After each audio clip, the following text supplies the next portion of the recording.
নমস্কার, গুরু কৃপাই কেবলম। আমি অধ্যাপক ডক্টর সুনীল শাস্ত্রী। আপনাদের আমি আজ তৃতীয়ভাবে মঙ্গল গ্রহ থাকলে জাতক জাতিকাদের কী প্রভাব হয় সেই নিয়ে বিস্তারিত আলোচনা করছি। বিগত কয়েকদিন আগে লগ্ন এবং দ্বিতীয় ভাব নিয়ে আলোচনা করেছি। আজ আমি আপনাদের তৃতীয়ভাবে মঙ্গল গ্রহ থাকলে কী প্রভাব হয় সেই নিয়ে আলোচনা করি। আমরা তৃতীয় ভাবকে কী বলি? সহজ ভাব বলি, ভাতৃভাব বলি এবং সহোদর ভাব বলি। এই থার্ড হাউসে মঙ্গল গ্রহ বসে থাকলে জাতক জাতিকাদের কী প্রভাব হয় সেই নিয়ে ছোটোখাটো একটু আলোচনা করছি। সামান্য একটু আপনাদের সময় ব্যয় করব। এই ভিডিওটা মন দিয়ে শুনুন। যারা জ্যোতিষ নিয়ে চর্চা করছেন, জ্যোতিষ শিখছেন, ছাত্রছাত্রীদের আশা করব উপকারে লাগবে।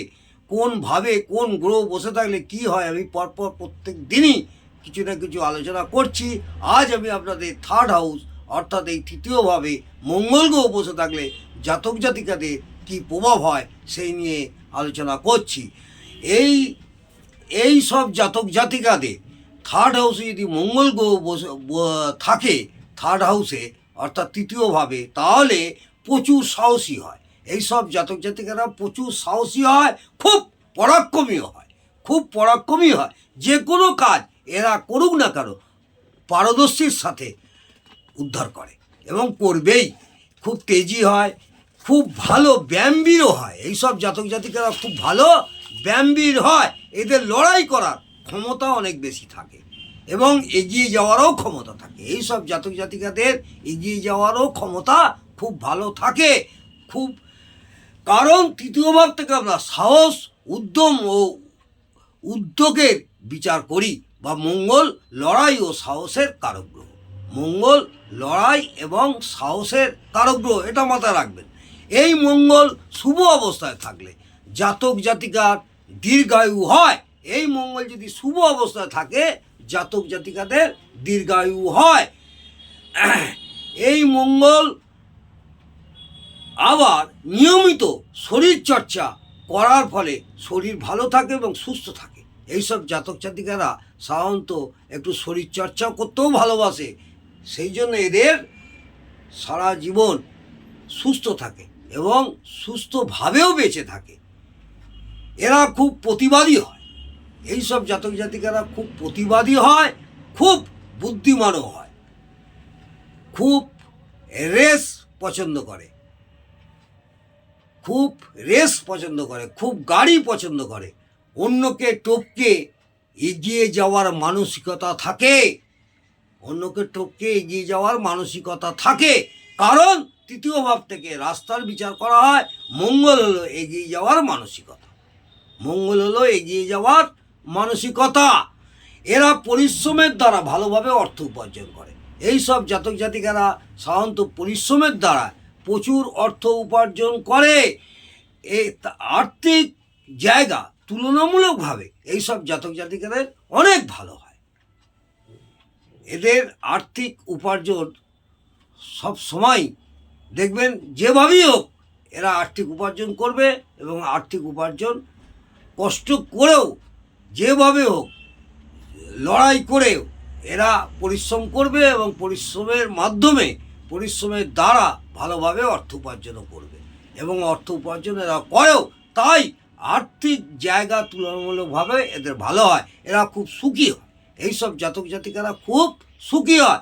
সাধারণত এদের ছোট ভাই বোন থাকে না। যদিও থাকে তাহলে বাঁচে না বা সম্পর্কের ছেদ ঘটে বিনা কারণে বা সামান্য কোনো কারণে বিচ্ছেদ হয়ে যায়। যদিও ভাই বোন থাকে তাহলে বিচ্ছেদ হয়ে যায়, এমনকি মুখ দেখা দেখিও বন্ধ হয়ে যায়।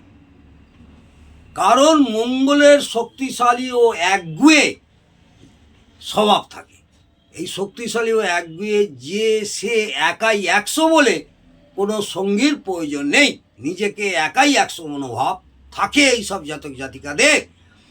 এরা বলবান হওয়ার জন্য এদের কাছে অনেক আশ্রিত ব্যক্তি থাকে।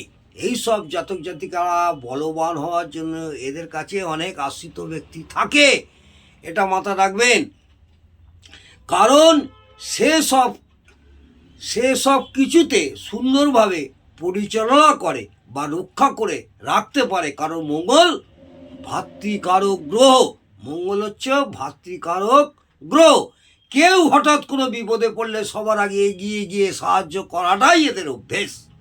কেউ যদি কোনো বিপদে পড়ে এরা প্রথমে সবার আগে এগিয়ে যাবে এবং এগিয়ে গিয়ে সাহায্য করাই এদের মনোভাব থাকবে বা এদের অভ্যাস।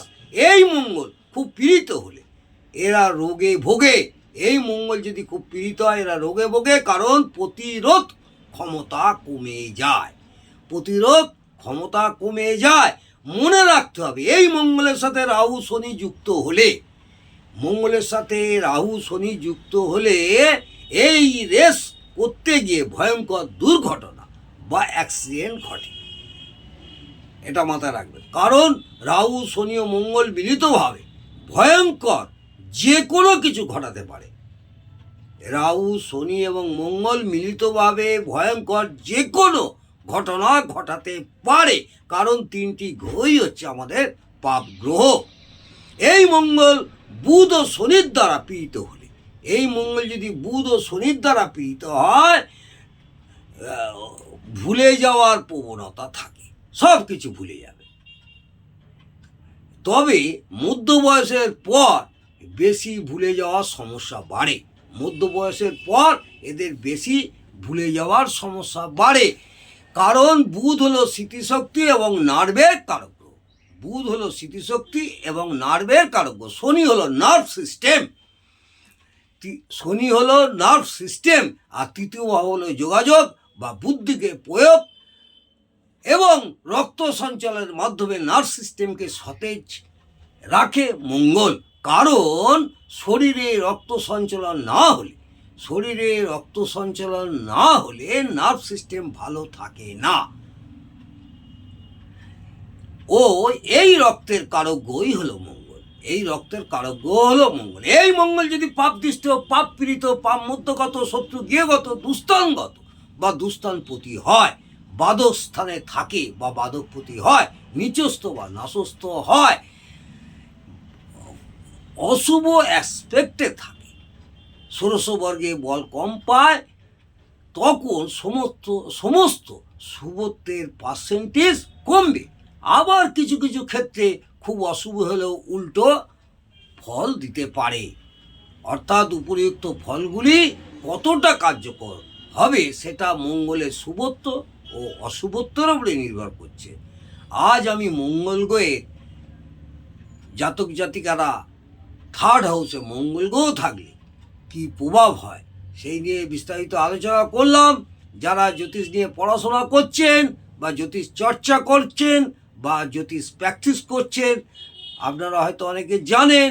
যারা জানেন না, আশা করব এই ভাব নিয়ে আমি প্রত্যেক দিন যে আলোচনা করছি, এই শিক্ষামূলক আলোচনার মাধ্যমে আপনারা অনেকটাই উপকৃত হবেন। যদি মনে করেন যে এই আমার ভিডিওটি আপনাদের ভালো লাগছে, কমেন্টে অবশ্যই জানাবেন এবং একটি লাইক করে উৎসাহিত করবেন। আর যারা আমার চ্যানেলে নতুন, দয়া করে একটা সাবস্ক্রাইব করে রাখবেন এবং বেল আইকনটা, পাশে থাকা বেল আইকনটা টিপে দিলে দেখবেন আমাদের নোটিফিকেশানে প্রত্যেক দিনের আমার ভিডিও আপনারা পেতে থাকবেন। নমস্কার, জয় মা তারা। ভালো থাকুন, সুস্থ থাকুন, আনন্দে থাকুন, সব সময় পজিটিভ চিন্তা ভাবনা নিয়ে অগ্রসর হন। আশা করব ঈশ্বরের কৃপায় আপনাদের ভালোই হবে।